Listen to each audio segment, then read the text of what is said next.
Materi kali ini tentang sikap toleran, rukun, dan menghindarkan diri dari tindak kekerasan. A'udzu billahi minasy syaithanir rajim.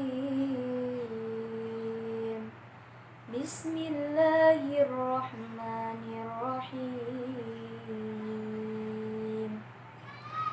Wa minhum man yu'minu bihi wa minhum man la yu'minu bihi. Wa rabbuka a'lamu bil mufsidin. Wa in kadzabuka faqul li 'amali wa lakum 'amalukum antum bari'una mimma 'amalu wa ana bari'um mimma ta'malun. Sadaqallahul azim. Yang artinya, dan di antara mereka ada orang-orang yang beriman kepadanya, dan ada pula orang-orang yang tidak beriman kepadanya. Sedangkan Tuhanmu Maha mengetahui tentang siapa saja orang-orang yang berbuat kerusakan. Dan jika mereka masih mendustakanmu, wahai Muhammad, maka katakanlah, bagiku pekerjaanku, dan bagimu pekerjaanmu. Kamu tidak bertanggung jawab terhadap apa yang aku kerjakan, dan aku pun tidak bertanggung jawab terhadap apa yang kamu kerjakan. Maha suci Allah dari segala firman-Nya. Isi kandungan Quran Surat Yunus ayat 40-41. Allah menjelaskan kepada Rasulullah SAW dan pengikutnya bahwa manusia terbagi menjadi dua golongan, yaitu golongan yang mempercayai Al-Quran dan golongan yang tidak mempercayai Al-Quran. Orang-orang yang tidak mempercayai Al-Quran secara terus-menerus berada dalam kekafiran. Yang kedua, Allah mengetahui orang-orang yang berbuat kerusakan di bumi, menyekutukan Allah dan menganiaya diri sendiri. Yang ketiga menjelaskan bahwa walaupun orang-orang musyrik itu tetap mendustakan Nabi Muhammad SAW, beliau diperintahkan untuk tetap meneruskan tugasnya sebagai pembawa dan penyampai kebenaran dari Allah. Keempat, menjelaskan bahwa manusia tidak boleh memaksakan kehendak dan harus menghargai perbedaan yang ada di masyarakat. Dan yang terakhir, setiap orang akan bertanggung jawab terhadap apa yang telah dilakukan di dunia. Korelasi antara Quran Surat Yunus ayat 40-41 dalam kehidupan sehari-hari mengajarkan tentang toleransi. Sikap toleransi adalah menyadari adanya perbedaan dan menghargainya. Toleransi mengarahkan manusia untuk bersikap terbuka dan mau mengakui adanya berbagai macam perbedaan, baik dari sisi suku bangsa, warna kulit, bahasa, adat istiadat, budaya, maupun agama. Untuk mengembangkan sikap toleran secara umum dapat dimulai terlebih dahulu dengan menyikapi perbedaan pendapat yang mungkin terjadi di keluarga, masyarakat, atau sesama muslim. Sikap toleran dimulai dengan cara membangun kebersamaan, keharmonisan, dan menyadari adanya perbedaan. Dengan demikian akan terbina persaudaraan.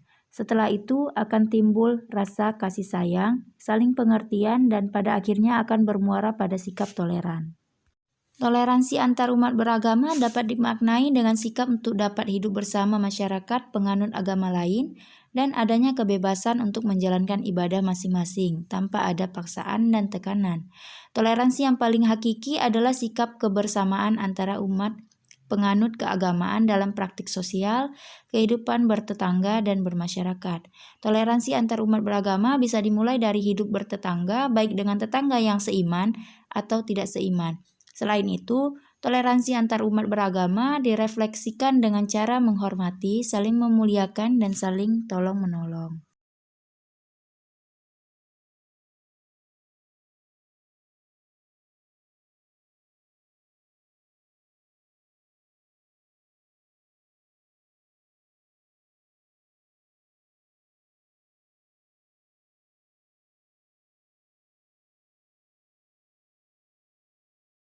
Quran Surat Al-Maidah ayat 32 berarti, Oleh karena itu, kami tetapkan suatu hukum bagi Bani Israel bahwa barang siapa membunuh seseorang bukan karena orang itu membunuh orang lain atau bukan karena berbuat kerusakan di bumi, maka seakan-akan dia telah membunuh semua manusia.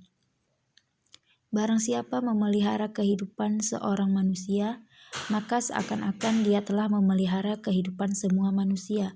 Sesungguhnya Rasul kami telah datang kepada mereka dengan membawa keterangan-keterangan yang jelas. Tetapi kemudian banyak di antara mereka setelah itu melampaui batas di bumi.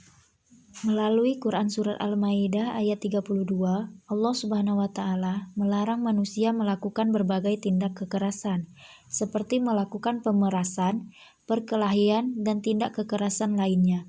Meskipun larangan pada ayat itu ditujukan kepada Bani Israel, tetapi pada hakikatnya larangan ini berlaku untuk seluruh manusia di dunia. Segala hal tindak kekerasan, apalagi yang dapat menghilangkan nyawa orang lain, dosanya amat besar di sisi Allah Subhanahu wa Ta'ala.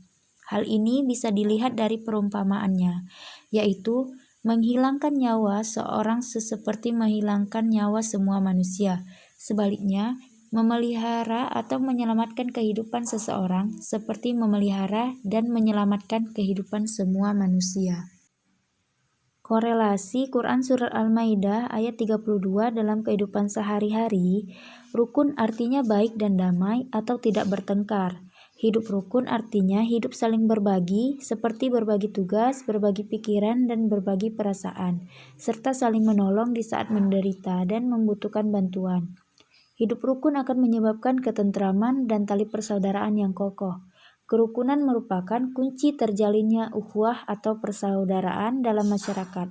Tanpa adanya kerukunan dalam masyarakat, persaudaraan akan sulit terwujud, baik yang menyangkut ukhuwah basyariah atau persaudaraan antar sesama manusia, ukhuwah wataniyah atau persaudaraan antar sesama warga negara, maupun ukhuwah islamiyah, persaudaraan antar sesama muslim.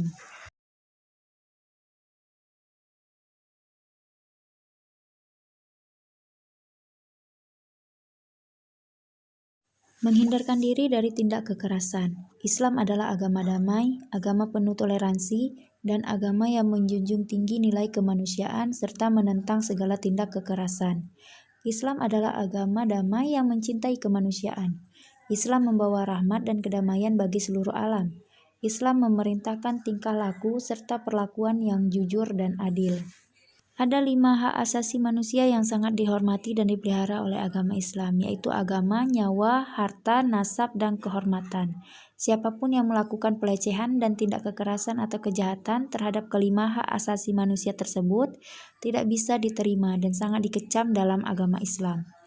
Untuk melindungi 5 hak asasi manusia tersebut, Islam memerintahkan manusia berbuat baik kepada sesama manusia dan melarang manusia berbuat zalim dalam segala hal.